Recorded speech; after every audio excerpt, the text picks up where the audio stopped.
Perfect creators में आप सभी का स्वागत है। छत्तीसगढ़ माध्यमिक शिक्षा मंडल बोर्ड की नवबोध की कक्षा 12वीं के क्वेश्चंस को हम कर रहे हैं। इसका चैप्टर का नाम है समाकलन। इसके पहले इस पार्ट को हम कर चुके हैं, तो जिन लोगों ने अभी तक पहला पार्ट को नहीं देखा है वो ज़रूर पहले पार्ट को देख लीजिए। और यदि इसके डिस्क्रिप्शन में आपको दे दी होंगी नीचे, यदि आपको ये चैनल पसंद आता है तो आप इसको सब्सक्राइब जरूर करें और मेरे वीडियो को लाइक जरूर करें। तो आज की विधि का नाम है प्रतिस्थापन विधि। तो समाकलन में प्रतिस्थापन विधि कब इस्तेमाल करते हैं? तो जब x के साथ कोई कांस्टेंट टर्म्स जुड़ा हो, चाहे वो प्लस के रूप में या माइनस के रूप में, और कांस्टेंट टर्म्स का गुणा हो, तो जनरली हम प्रतिस्थापन विधि का इस्तेमाल करते हैं।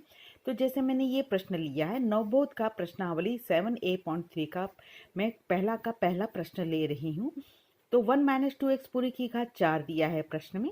तो आप देख रहे हैं यहाँ पर x के साथ एक कांस्टेंट टर्म्स है और एक 1 इसमें माइनस हुआ है, तो हम उसमें प्रतिस्थापन विधि के अनुसार उसको t सपोज कर लेंगे।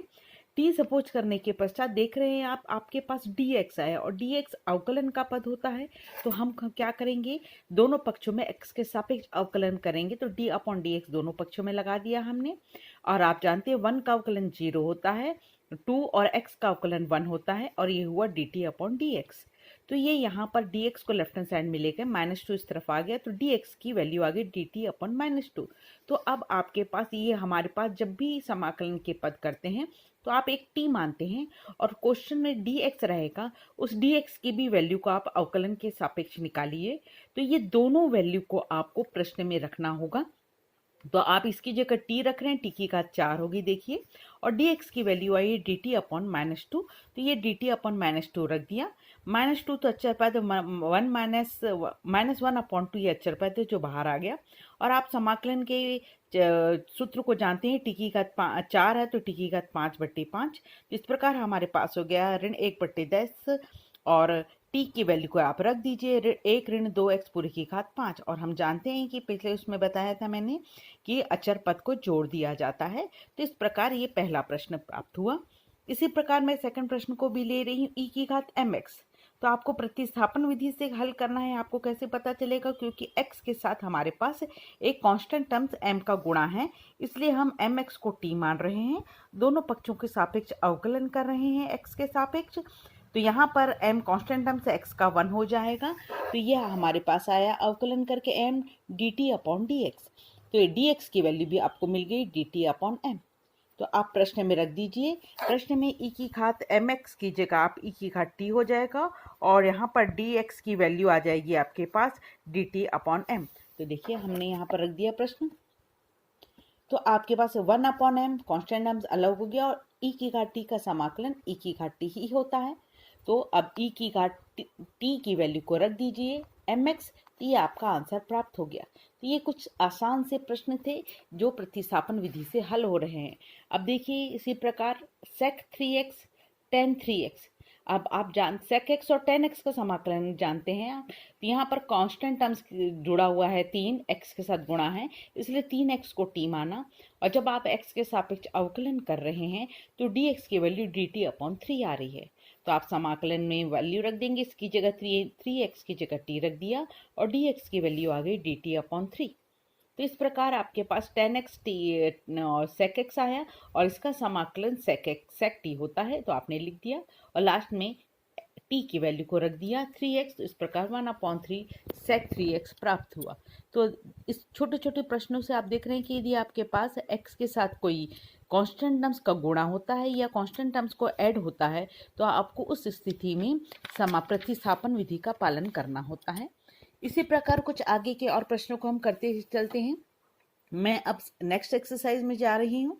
नेक्स्ट एक्सरसाइज का मैंने ये क्वेश्चन लिया है, रूट के अंदर 1 + cos x। तो मैंने पिछली कक्षा में भी बताया था कि हमारे पास cos x के 4 सूत्र होते हैं जो आप 11वीं क्लास में पढ़ के आ रहे हैं। cos 2 थीटा का सूत्र होता है 2 cos स्क्वायर थीटा -1। यही वाला सूत्र हमने इसलिए लिया क्योंकि इसमें -1 है और हमारे प्रश्न में +1 है। जब आप इस cos x की जगह इस सूत्र में देख रहे हैं आप कि यहाँ पर डबल एंगल 2 थीटा है, तो यहाँ पर जब इसका सूत्र लग रहा है तो थीटा में कन्वर्ट हो जा रहा है, यानी कि यहाँ पर जब x का सूत्र लगाएंगे तो उसका आधे में कन्वर्ट होगा, एंगल हो जाएगा x/2। तो हमारा 1 का 1 हुआ। इस सूत्र का इस्तेमाल कर रहे हैं तो 2 cos स्क्वायर x/2 -1 क्या 1 कैंसिलेशन हो रहा है, और आपका ये 2 रूट के बाहर होके इस समाकलन के चिन्ह से बाहर कर दीजिए, वर्गमूल और वर्ग कैंसिलेशन के पश्चात आपको मिल रहा है cos x/2। तो आप इस प्रश्न में देख रहे हैं, इस प्रकार के प्रश्न में हमने वहां पर पिछले चैनल में किया था, उस वक्त यहाँ पर x/2 प्राप्त नहीं हो रहा था, वहां x प्राप्त हो रहा था। x प्राप्त हो रहा था, उस कंडीशन में आपके पास cos x का डायरेक्ट सूत्र था, परंतु इस वाले में x के साथ 1/2 का गुणा है, तो आप x/2 को t मानिए, differentiation with respect to x अवकलन करिए अपन, तो x/2 का अवकलन हुआ 1/2 dt/dx, तो हमारे पास dx की वैल्यू आ गई 2dt। तो आप वैल्यू रख दीजिए, इसमें cos t हो जाएगा और dx की जगह हो जाएगा 2dt, और cos x का समाकलन होता है sin t, तो यहाँ पर आपने रख दिया 2√2 और t की वैल्यू रख दिया x/2, तो आपका इस प्रकार आंसर प्राप्त हुआ। तो आप देख रहे हैं कि x का फॉर्म में x/2 हो, किसी का गुणा और भाग हो, तो प्रतिस्थापन विधि का हम इस्तेमाल करते हैं। तो आज का प्रश्न ही है प्रतिस्थापन विधि द्वारा हल करना। सेम इसी प्रकार का एक प्रश्न आया 1 + sin x। आप हमेशा याद रखिए समाकलन में कि 1 के साथ cos रहने से 1 को हटाना बहुत आसान होता है, पर इस प्रश्न में तो 1 के साथ साइन आ गया, तो 1 के साथ साइन हम इस जानते हैं cos रहने से हटाना आसान होता है। उस स्थिति में इस साइन को हम cos में कन्वर्ट कर रहे हैं। तो आपके पास दो तरीके हैं, आप या तो 90 प्लस करके करिए cos 90 + x, या 90 - x करिए। यदि आप 90 - x करते हैं तो आप प्रथम चतुर्थांश में जाते हैं, और प्रथम चतुर्थांश में सारे त्रिकोणमितीय फलन प्लस रहते हैं, पॉजिटिव रहते हैं, यहाँ पर कोई चेंजेस नहीं आया। परंतु यदि आप यहाँ पर 90 प्लस लिखते हैं, सेकंड चतुर्थांश हो जाता है, सेकंड चतुर्थांश cos होता है माइनस में, तब आपको यहाँ पर माइनस करना होता है। तो दो चॉइस है, मैं यहाँ पर आपको ये करके बता रही हूँ। मैंने लिया प्रथम चतुर्थांश, तो sin x की वैल्यू हुई cos 90 - x, ये आप 10वीं क्लास में पढ़ चुके हैं। अब इसी सूत्र का इस्तेमाल हम कर रहे हैं 2 cos स्क्वायर थीटा -1, यहाँ जितना एंगल है उसका आधा लेना है राइट हैंड साइड में सूत्र लगाते वक्त। तो 1 का 1 लिखा, सूत्र लगाया 2 cos स्क्वायर, जितना एंगल है उसका आधा, आधा मतलब 2 से डिवाइड कर दीजिए, -1 1 1 कैंसिल हो रहा है, यहाँ पर 2 का बाहर निकाल के √2 लिख लीजिए, और ये वर्ग और वर्गमूल कैंसिल होकर आपके पास ये पद प्राप्त होगा cos π/4 - x/2। तो आप देख रहे हैं कि cos के साथ ये जो पद जुड़ा है, ये हमारे पास प्रतिस्थापन विधि से करने वाला प्रश्न है। तो आप इसको t मान लीजिए, differentiation with respect to x करिए, अचर पद का अवकलन आप जानते हैं 0 होता है, -1/2, और ये हुआ dt/dx। तो dx की वैल्यू हमारे पास मिल रही है -2dt। तो आपके पास ये t और ये dx दोनों की वैल्यु को प्रश्न में रख दीजिए आप, और अचर पद को बाहर करते हैं तो cos t का समाकलन होता है sin t, और यहाँ पर t की वैल्यू को रख दीजिए जो माने थे आपने π/4 - x/2। इस प्रकार ये आंसर प्राप्त हुआ। तो आप हमेशा याद रखिए 1 के साथ रूट के अंदर साइन हो तो उसको cos में कन्वर्ट करेंगे तो इजिली प्रश्न बन जाते हैं। अब नेक्स्ट प्रश्न है आपके पास sin x × cos x। आप देख रहे हैं sin x × cos x, ये दोनों का कोण बराबर है। जब दोनों का कोण बराबर है तो हम 2 का गुणा और 2 का भाग कर दे रहे हैं। उससे फायदा ये हुआ 2 sin x cos x, इस सूत्र होता है sin 2x का, sin 2x का सूत्र होता है, तो ये हमारे पास हो गया sin 2x। अब इसका समाकलन, अब सारे प्रश्नों में, ऊपर वाले प्रश्नों में मैंने तुम लोगों को प्रतिस्थापन विधि द्वारा करना बताया, उसमें आपने ध्यान से देखा है कि जो अचर पद रहता है, x के साथ जो कोफिशिएंट अचर पद रहता है वो यहाँ पर भाग हो जाता है सारे के सारे में। जब अवकलन समाकलन करते हैं आप तो भाग के फॉर्म में आ जाता है। तो सेम इसी प्रकार आप डायरेक्ट जब प्रश्न बढ़ते चले जाएंगे, आप हम डायरेक्ट करेंगे, t मान के करने के बजाय भी डायरेक्ट कर सकते हैं। तो आप sin 2x का समाकलन होता है -cos 2x, और चूंकि कांस्टेंट टर्म्स 2 उसमें x के साथ गुणा हुआ है तो आप 2 का भाग कर दीजिए, तो इस प्रकार यह आंसर हमको प्राप्त हो गया। तो जब भी कांस्टेंट टर्म्स आपके साथ x के साथ लगा रहेगा, उस कंडीशन में आप डायरेक्ट वो कांस्टेंट टर्म्स को डिवाइड भी करेंगे तो प्रतिस्थापन विधि द्वारा डायरेक्ट भी वो आंसर प्राप्त हो जाता है। तो इस प्रश्न में हमारे पास साइन और कॉस का गुणा था, परंतु खास बात थी कि दोनों के कोण बराबर थे। अब मैं जो नेक्स्ट प्रश्न आपके लिए लेकर आई हूँ वो प्रश्न को देखिए आप। यहाँ पर प्रश्न है sin 2x cos 3x। तो इसमें क्या अलग बात है, इसमें अलग बात यह है कि इसमें 2x कोण है और यहाँ पर 3x कोण है, दोनों कोण अलग अलग दिया है। इस स्थिति में आपको जब मैं हिंट देती चली आ रही हूँ तो स्पेशल हिंट वापस आते हैं हम हिंट वाले पेज की तरफ। आप ऐसे ही हिंट वाला एक अलग से पेज बना लीजिए। यहाँ तक कि हिंट हम चैनल वीडियो पहले में पार्ट में कर चुके हैं। अब नेक्स्ट हिंट की तरफ बढ़ रहे हैं। नेक्स्ट हिंट, आप ये 11वीं क्लास में ये फॉर्मूला पढ़ चुके हैं, 4 फॉर्मूला। जब आपके पास साइन और कॉस का गुणा का फॉर्म हो तो उस कंडीशन में सामने 2 लगा के हमारे पास सूत्र होता है साइन 2 साइन ए कॉस बी का साइन ए प्लस बी प्लस साइन ए माइनस बी। जब कॉस पहले आ जाए टू कॉस साइन बी का कॉस ए साइन बी का साइन ए प्लस बी माइनस साइन ए माइनस बी।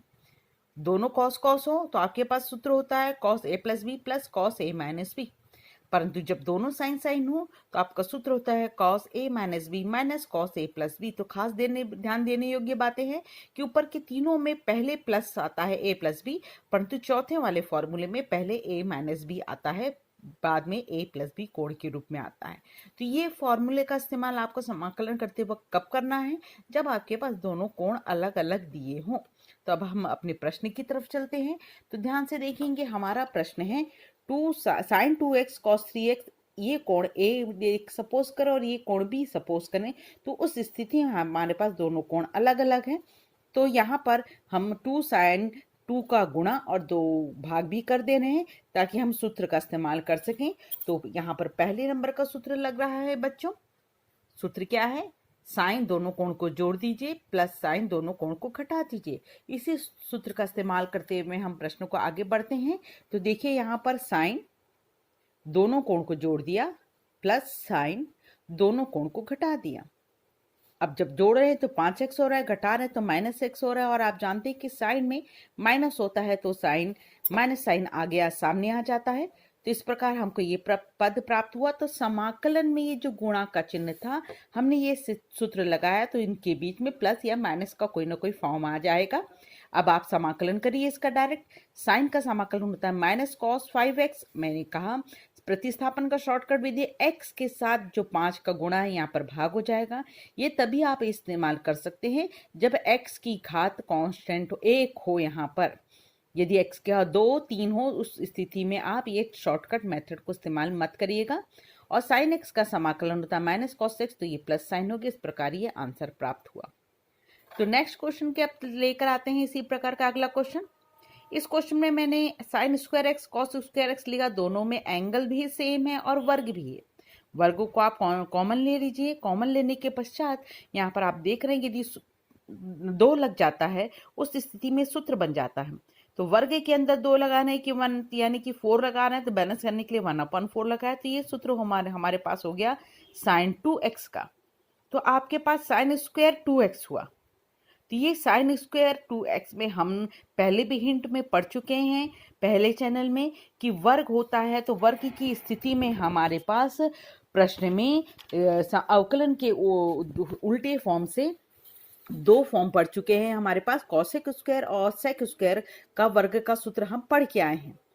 परंतु जब हमारे पास प्रश्न में कॉस स्क्वायर और साइन स्क्वायर रहे, ये 2 फॉर्म रहे, तो कॉस स्क्वायर के लिए आपको सूत्र लगाना पड़ेगा 1 + cos 2x/2 और साइन स्क्वायर के लिए सूत्र लगाना पड़ेगा 1 - cos 2x/2 और टेन स्क्वायर के लिए सूत्र लगाना पड़ेगा आपको सेक स्क्वायर -1 और कॉट स्क्वायर के लिए सूत्र लगाना पड़ेगा कॉसेक स्क्वायर -1।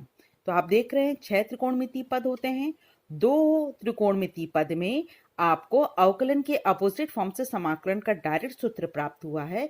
परंतु जो 4 त्रिकोणमितीय पद बच गए हैं, cos square, sine square, ten square और कॉट स्क्वायर, इसका यदि वर्ग आपको समाकलन करते वक्त प्राप्त हो तो आप इस सूत्र का इस्तेमाल करें तो बहुत इजीली हल हो जाता है।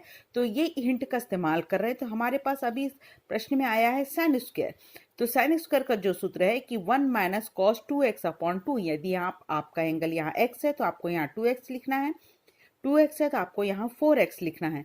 तो अब हम इस सूत्र अपने प्रश्न में लगाने जा रहे हैं। देखिए हमारे पास प्रश्न था साइन 2x का वर्ग। तो सूत्र लग रहा है 1 - cos, मैंने कहा एंगल जितना है 2x है तो 4x/2 लगाया। ये 4 और 2 का मल्टीप्लाई करके 8 आ गया। 1 का समाकलन x हो जाएगा और cos 4x का समाकलन क्या लिखेंगे? cos 4x का समाकलन हो जाएगा sin 4x बट्टे 4। x के साथ 4 का गुणा इसलिए 4 का भाग हो जाएगा। ये तभी इस्तेमाल करना ये नियम जब x का घात 1 हो, यानी x यहाँ पर रैखिक फॉर्म में हो, रैखिक गुणनखंड के रूप में हो। तो इस प्रकार ये आंसर प्राप्त हुआ। अब मैं नेक्स्ट क्वेश्चन की तरफ बढ़ रही हूँ। अब ये प्रश्न को देखिए आप। इस प्रश्न में यहाँ पर कोण अलग है, यहाँ पर कोण अलग है, यहाँ पर x कोण है, यहाँ पर x बटा 2 है, और यहाँ पर घात 3 है और यहाँ पर घात 3 नहीं है। तो अभी हमने ये देख लिया कि साइन कॉस टेन कॉट सबका वर्ग आए तो आपको किस मेथड से हटाना है। अब हम अगला हिंट की तरफ बढ़ रहे हैं। अगला हिंट बोलता है कि यदि आपके पास घात 3 आए, चाहे वो साइन की घात 3 आए, चाहे वो कॉस की घात 3 आए, उस स्थिति में समाकलन में आपको क्या करना होगा। तो मेरा इस वीडियो का नेक्स्ट हिंट दे रही हूँ आपको, और उस हिंट में अलग से आप नोट करके रखिए। वो हिंट ये है आपके पास कि हम 11वीं क्लास में फॉर्मूला पढ़ चुके हैं, sine 3 theta equal to 3 sine theta minus 4 sine cube theta. तो यहाँ से हम यदि साइन क्यूब थीटा की वैल्यू को निकालें तो साइन क्यूब थीटा का फॉर्मूला बन जाता है 3 sine theta minus sine 3 theta upon 4। यानी आपको समाकलन करते वक्त साइन की घात 3 आए तो आपको ये फॉर्मूला का इस्तेमाल करना है। सेम अगला हिंट दे रही हूँ मैं, cos 3 थीटा। तो cos 3 थीटा का सूत्र हम क्या याद कर चुके हैं, 4 cos cube theta minus 3 cos theta. इसमें से हम यदि cos की घात 3 थीटा का मान निकालें तो सूत्र बनता है 3 cos थीटा धन cos 3 थीटा अपॉन 4। तो अब आप समाकलन में कभी भी आपको साइन की घात 3 आए और cos की घात 3 आए तो आप इस चीज का इस्तेमाल करके घात 3 को हटा सकते हैं, और ये 100% क्वेश्चन में फिट हो जाता है। तो हमारे पास अभी साइन का क्वेश्चन लिया है मैंने, तो उसका सूत्र है 3 sine theta minus sine 3 theta upon 4। तो यहाँ इस प्रश्न में लगा रहे हैं हम। तो देखिए यहाँ पे 3 sine x minus sine 3x upon 4 वो सूत्र लगा दिया मैंने, cos x बाय 2 सूत्र लगा दिया। अब आप गुणा कर लीजिए, आप 3 साइन एक्स का cos x बाय 2 के साथ गुणा, साइन 3x का cos x बाय 2 के साथ गुणा कर लिया और 1 अपॉन 4 दोनों में के सामने लगा दिया है। तो अब आपके पास ये जो प्रश्न आ रहा है उसमें देखिए ये गुणा है। तो हिंट में अभी आपने इसके पहले की क्वेश्चन पढ़ा कि जब एंगल अलग अलग हो, कोण अलग अलग हो, उस स्थिति में आप 4 सूत्र का इस्तेमाल कर सकते हैं। शर्त है कि सामने 2 का गुणा होना चाहिए। तो यहाँ पर मैंने 2 का गुणा, 2 का भाग, 2 का गुणा और यहाँ पर भी 2 का भाग कर लिया है ताकि हमारा सूत्र आसानी से लग पाए। तो यहाँ पर देखिए सूत्र लग रहा है 2 साइन ए कॉस बी का, यहाँ पर भी 2 साइन ए कॉस बी का सूत्र लग रहा है। और सूत्र क्या देखा था हमने अभी अभी, साइन दोनों कोण को जोड़ दीजिए धन साइन दोनों कोण को घटा दीजिए। तो दोनों कोण को यहाँ जोड़ दिया गया है, दोनों कोण को यहाँ घटा दिया गया है। सेम सूत्र यहाँ पर भी लगा रहे हैं, साइन और कॉस दिया है तो साइन आप यहाँ पर दोनों सूत्र को कोण को जोड़ दीजिए, प्लस साइन लगा के दोनों कोण को आप इन दोनों को घटा दीजिए। तो आप हल करिए इसको 3x बाय 2, इसको हल करिए x बाय 2, इसको हल करिए 7x बाय 2, इसको हल करिए 5x बाय 2 आता है। तो अब आप हल करिए आगे। डायरेक्ट साइन का समाकलन होता है माइनस कॉस 3x बाय 2। अब x के साथ किसका गुणा है 3 बाय 2 का, तो 3 बाय 2 को भाग कर दीजिए आप। ये तभी कर सकते हैं, बार बार मैं बोल रही हूँ, जब x की घात 1 हो, रैखिक हो। यहाँ साइन x बाय 2 का समाकलन हुआ माइनस कॉस x बाय 2, अब x बाय 2 के साथ 1/2 का गुणा है तो उसको भाग कर लीजिए। सेम इस प्रकार साइन 7x बाय 2 का समाकलन हुआ minus cos 7x bye 2, x के साथ 7 बाय 2 है तो भाग कर लीजिए। यहाँ पर साइन का समाकलन cos 5x बाय 2, x के साथ 5 बाय 2 है तो उसका भाग कर लीजिए, और आप उसको एडजस्ट करके लिख लेंगे तो आपको ये आंसर प्राप्त होता है। तो इस प्रकार हमने दूसरा हिंट देखा है इसमें कि आपके पास यदि प्रश्न में साइन की घात 3 हो और कॉस की घात 3 हो तो आपको कौन से हिंट का इस्तेमाल करना है। तो अब हम चलते हैं नेक्स्ट प्रश्न की तरफ। नेक्स्ट प्रश्नावली का ले रहे हैं हम। अब देखिए आप, अभी तक हम प्रश्नावली में किस प्रकार के प्रश्न हल कर रहे थे जो हमारे पास बदल जा रहे थे। अब मैं नेक्स्ट हिंट आपको दिखा रही हूँ। हमारा ये है 10वें नंबर का हिंट है।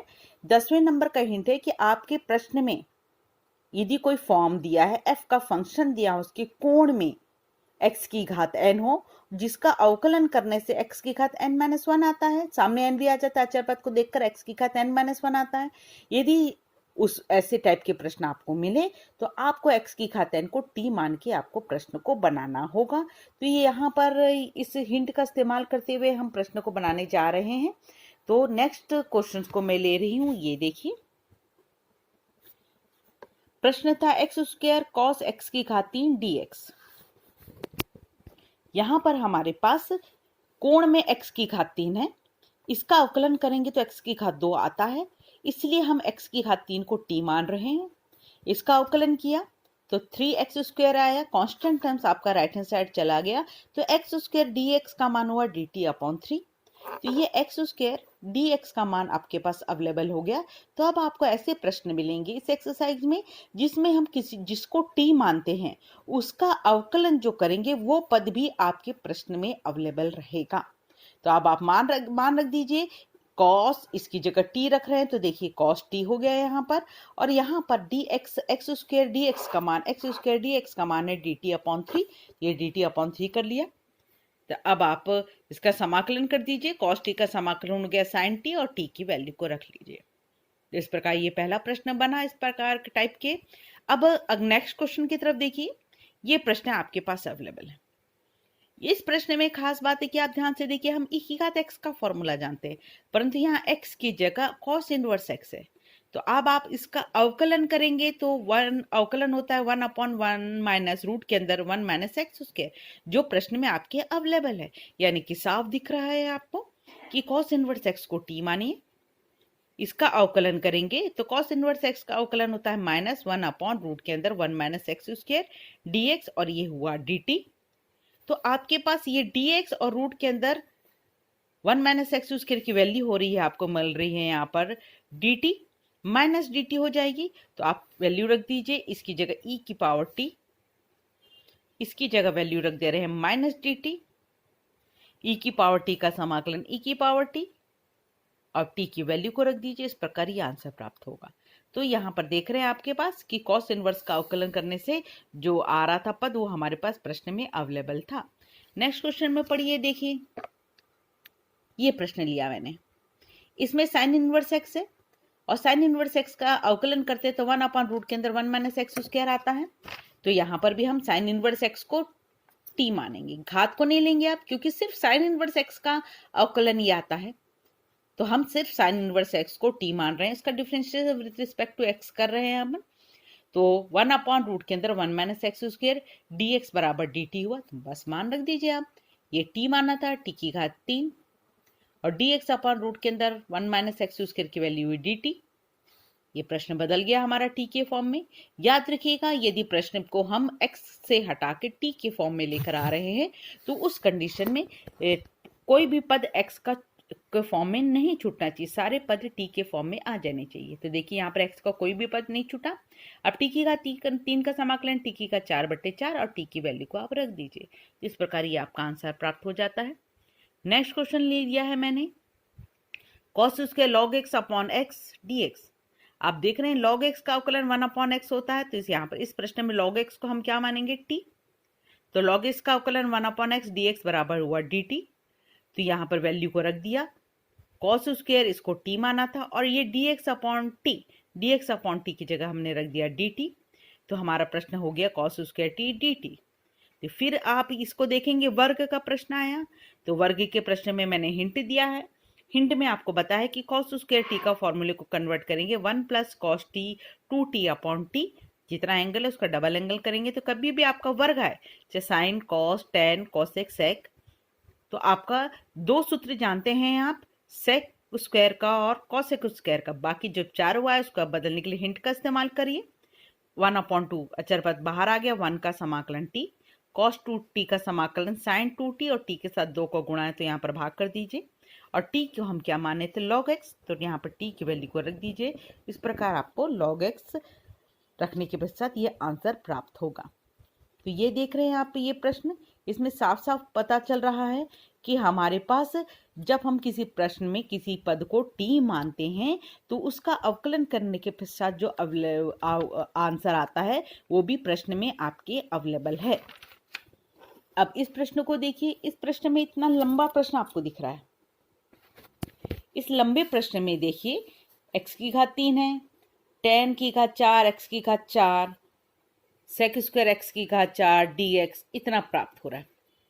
अब आपको सोचना है कि आप इसको 2 बार t मान के भी बना सकते हैं या एक बार में भी करके बना सकते हैं। आपको ध्यान से देखने की बात है कि आपको किसको t मानेंगे, तो जिसका अवकलन करने से जो आए वो आपके प्रश्न में अवेलेबल होना चाहिए।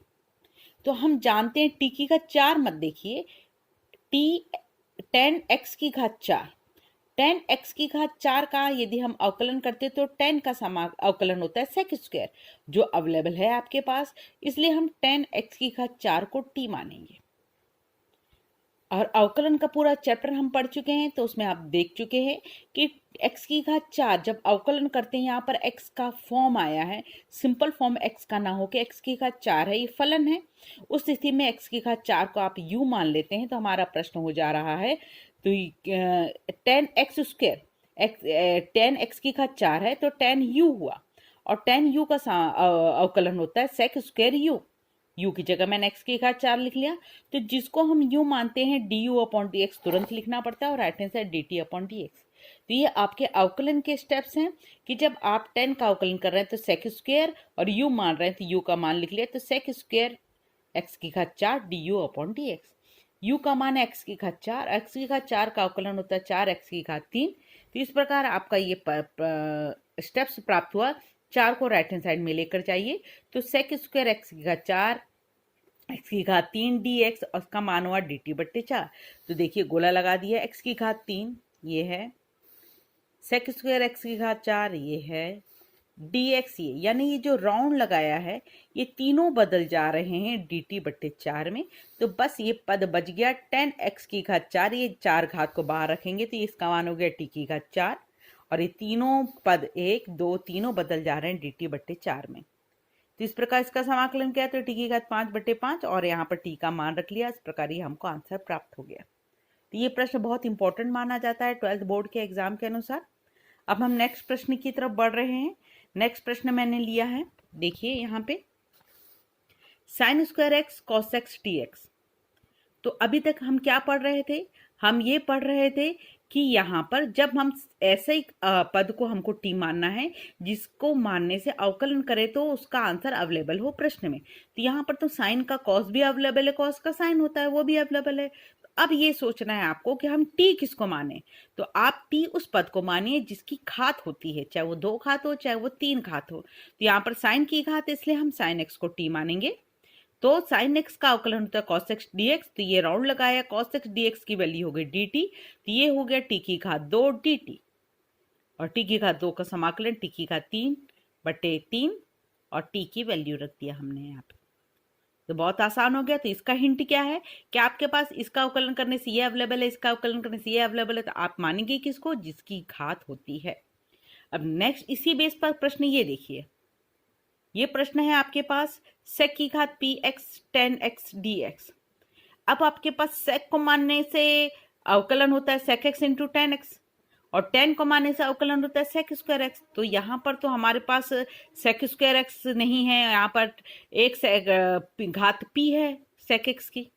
तो हम क्या काम करेंगे, ये सेक एक्स की जो घात p है उसमें से एक घात को अलग कर लेंगे, एक घात को लिखेंगे सेक p की घात -1x, एक एक सेक एक्स को साइड में कर लिया। ऐसा करने से फायदा ये हुआ कि हम सिर्फ सेक एक्स को यदि t मानते हैं, इस पद को देखिए घात को छोड़ के यदि इसको t मानते हैं हम, तो ये dt में बदल जाता है। तो सेक एक्स का अवकलन होता है सेक एक्स इंटू 10x, तो ये वाला पद आपका dt में बदल गया, और ये हमने t माना तो t की घात होगी p-1। तो अब t की घात p-1 का समाकलन करेंगे तो t की घात p बट्टे p, आप यहाँ पर t का मान रख दीजिए, इस प्रकार ये आंसर प्राप्त हो जाएगा आपको। तो इस प्रकार हम प्रश्नों को देख रहे हैं कि जब दो प्रश्न में दो आपके पास गुणा का फॉर्म हो और एक का अवकलन करने से दूसरा अवेलेबल है, तो हम जिसकी घात हो उसको आप जनरली t मान के प्रश्न को बनाएंगे। तो अब हम नेक्स्ट क्वेश्चन की तरफ बढ़ रहे हैं। हमारा नेक्स्ट क्वेश्चन है, ये देखिए, इस आज के का टॉपिक वीडियो का लास्ट प्रश्न देख रहे हैं। हमारे पास प्रश्न है cos x minus sine x upon 1 plus sign 2x dx। किसी भी प्रश्न को करने से पहले आप ध्यानपूर्वक उसका सर्च करिए। जितने हिंट बताते चली जा रही हूँ उस हिंट को साइड में लिख लीजिए और उस हिंट में रिमाइंड करिए क्या वो हिंट इसमें इस्तेमाल होता है। तो मैंने एक हिंट आपको हमेशा बोला है कि एंगल को ध्यान से देखिए। एंगल को ध्यान से देख रहे हैं, ये एक्स है, ये एक्स है और यहाँ पर 2x है। तो ये 2x है, तो 2x को हम सिंगल x में बदलने के लिए इस 1 का फॉर्मूला होता है sin square x plus cos square x. तो यहाँ पर sin square x plus cos square x लिख लिया मैंने और प्लस लगा के sin 2x का सूत्र होता है 2 sin x cos x। उससे फायदा ये हुआ कि ये a स्क्वायर धन b स्क्वायर धन 2ab, उसका सूत्र लग जाता है a प्लस बी की घात 2 का, यानी कि a की जगह sin x प्लस b की जगह cos x पूरी की घात 2 है। तो आपका हर बदल गया sin x plus cos x पूरी की घात 2। उससे अब फायदा हुआ क्या, sin x का अवकलन हुआ cos x और cos x का अवकलन हुआ माइनस sin x। तो साफ दिख रहा है कि आप एक पद को t मानते तो दूसरा पद अवकलन करने के पश्चात जो आना चाहिए वो आपके प्रश्न में अवेलेबल है। तो अब आप तैयार है प्रतिस्थापन विधि करने के लिए। तो अब आप sin x plus cos x को t मान लीजिए।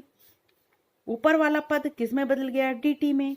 तो ये हुआ dt अपॉन टी स्क्वायर और ये आपका प्रश्न। टी स्क्वायर को लिखेंगे टी की घात -2, इसका समाकलन किया टी की घात -1 अपॉन -1, ये -1 अपॉन टी और टी की वैल्यू को आपने रख लिया। इस प्रकार ये आंसर प्राप्त हुआ। तो आपका कोण जब अलग अलग थे तो आपने कोशिश किया कि एक ही कोण में बदल जाए ताकि आप एक को टी मानो तो ऊपर वाला अवेलेबल हो जाए। अब नेक्स्ट प्रश्न को देखिए। ये इस प्रश्न में आप देख रहे हैं कि 10 स्क्वायर सेक स्क्वायर और 10 की घात 6 है। 10 की घात 6 तो 6 को हम 10 की घात 3 x और पूरा स्क्वायर लिख रहे हैं। 6 को हम 3 और 2 के पद में तोड़ दे रहे हैं। अब इस 10 की घात 3x को t मानेंगे। तो 10 की घात 3x को हमने t माना। अवकलन का नियम क्या बोलता है, हम यहाँ पर अवकलन जिसका कर रहे हैं इसको यदि हम मन में u सोचे तो u की घात 3, अवकलन का नियम बोलता है 3 सामने आ गया, ये हो गया आपके पास 3 u की घात 2। u किसको सोच रहे हैं हम, 10x को, और जिसको हमने मन में u सोचा है उसके सामने अपन d अपॉन dx लगा लीजिए। तो ये जो स्टेप्स है ये अवकलन के स्टेप्स है कि 10 की घात 3 का अवकलन हो गया, 3 सामने आ गया और 10 एक घात कम होकर 10 स्क्वायर हो गया। अब 10 का आधार का हम अवकलन करेंगे तो आधार का अवकलन हुआ सेक स्क्वायर एक्स। तो आप अचर पद को 3 को राइट हैंड साइड में ले जाइए तो आपके पास 10 square x sec square x का सूत्र हो गया dt/3। तब आपका प्रश्न था, देख लीजिए आप, ये बदल गया है dt/3 में और ये हमने माना था 1 प्लस 10 की घात 3 को t माना था, तो ये 1 प्लस टी स्क्वायर की घात 2 अवेलेबल हो जाएगा। तो आपका प्रश्न बदल गया dt/3 1 प्लस टी स्क्वायर। तो 1 अपॉन 1 प्लस टी स्क्वायर का समाकलन का सूत्र हम डायरेक्ट अवकलन के अपोजिट फॉर्म से पढ़ के आए हैं, tan इनवर्स t होता है और t की वैल्यू को आप रख दीजिए। ये इस प्रकार ये आंसर प्राप्त हुआ। तो आज का क्वेश्चन यहीं तक है बच्चों। उम्मीद करती हूँ आप लोगों को प्रश्न समझ में आया होगा। तो आज के लिए इतना ही। ओके, बाय बाय बच्चों।